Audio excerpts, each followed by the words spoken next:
His time has Thank expired. You, Mr. Speaker. Called Rahul Kartani. Thank you, Mr. Speaker. In one of the submissions presented to the Select Committee was a statement attributed to Moana Jackson that had come from the National Māori Tobacco Control Strategy 2003-2007. That statement read, "No greater taonga than the wellness of the people of the land, and those expected to care for them had no greater obligation than to ensure its maintenance." Directly above this statement were pictures of 10 of our tupuna, their beautiful strong faces adorning cards to be used in the sale of tobacco. There is no greater taonga than the wellness of the people, and yet over the centuries their health and life cycle have been placed at such risk through normalising the practice of tobacco use and addiction. Those tobacco cards of tupuna dated back over 90 years to the 1920s and 1930s. Today's modern-day tobacco displays simply perpetuate the proliferation of paraphernalia used to peddle tobacco products. The Māori Party has raised our concerns about tobacco use as a key party policy since the earliest days of our establishment in 2004. One of our key policy planks in our manifesto, He Aha Te Me Nui, was to introduce measures to take tobacco out of Aotearoa. The rationale was sound. Despite the legislative and regulatory environment, the number of cigarettes and the volume of tobacco available for consumption is increasing. And so, in our Māori Party policy document, we resolved that the health of the nation must come before the profits of the tobacco giants. Our campaign rested on many fronts. We were to draft legislation to bring about tobacco excise increases. We were to call for an inquiry into the tobacco industry in Aotearoa and the consequences of tobacco use upon Māori. We were to remove tobacco displays from public view. And so it is an amazing feeling today to reflect on the successes we have had in every aspect of campaign for tobacco control. If there was ever a day to question the value of a coalition agreement with government, this would be that day. This government has ventured far beyond what one might have even thought possible in this term of government in response to the advocacy, the expertise and the leadership of our co-leader Tariana Turia. Last April, the government enacted legislation to increase the tax on all tobacco products by 10% and to equalise the duties on manufactured and roll-your-own cigarettes. Earlier this year, they responded with a comprehensive and forward-looking response to the Māori Affairs inquiry into the tobacco industry. This bill today now introduces a prohibition on retail displays of tobacco products as another key measure to reduce the prevalence of smoking in Aotearoa.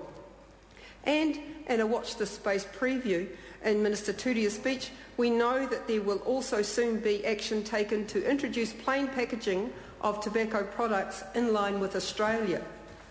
Mr. Speaker, while we're making tobacco history with this bill this afternoon, this morning my colleague Peter Sharples was presiding at the opening of the Whare Oranga Ake, another major achievement for the Māori Party. The idea is that when the time comes for a prisoner to return to his family, his marae, his community, his whakapapa links and family bonds need to be carefully restored. If we just throw a prisoner out of jail, many of them get into trouble again and go back to prison, which is a waste of people. But with the Whare Oranga Ake, there is a different wairua and tikanga, which we believe is only possible as a result of the difference achieved by the Māori Party working in a relationship with the government.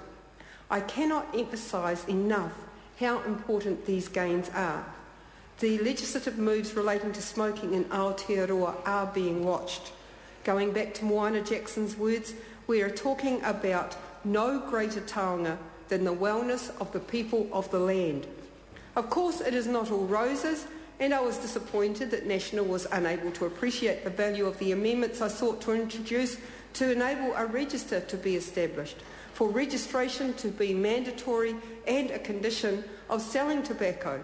This was a simple, pragmatic response to the issue that there is currently not a central list of tobacco retailers, and I do appreciate the support of Labour, the Greens and the Progressives in this regard. Such a register would have been an effective way of keeping track of the growing pressure placed on the public by cunning tobacco companies seeking to market tobacco products through any means. But putting aside the register, I can only note just how important this bill is today in making progress towards a greater vision of ensuring Aotearoa is smoke-free by 2025.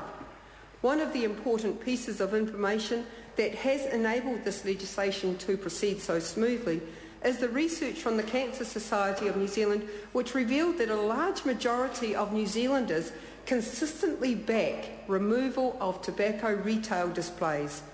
But to my mind, I think when I read the submission from Te Ohu Rata o Aotearoa, the Māori Medical Practitioners Association of Aotearoa, there was absolutely no room for doubt.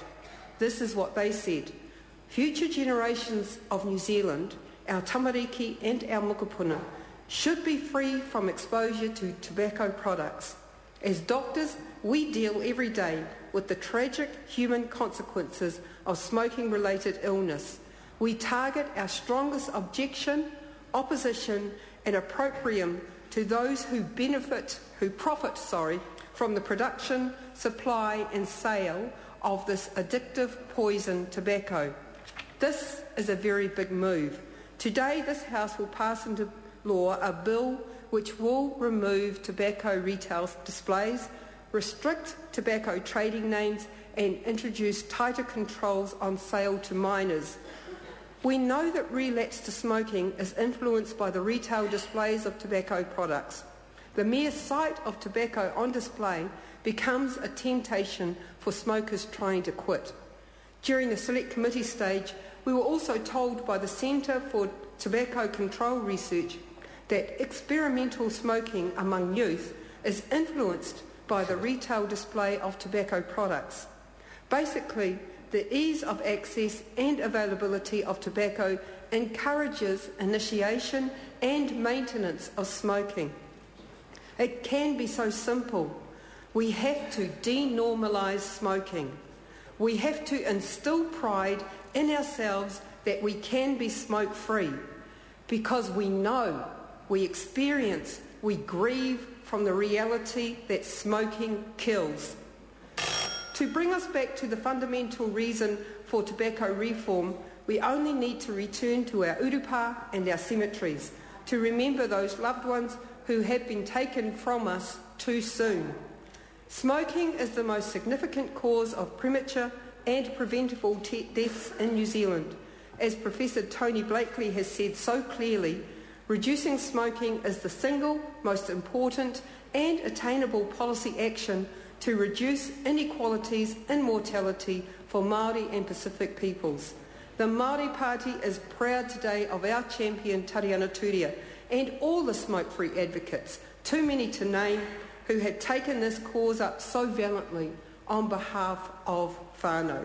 We are delighted to support the third reading of the Smoke-Free Environments, Controls and Enforcements Amendment Bill. I call the honourable member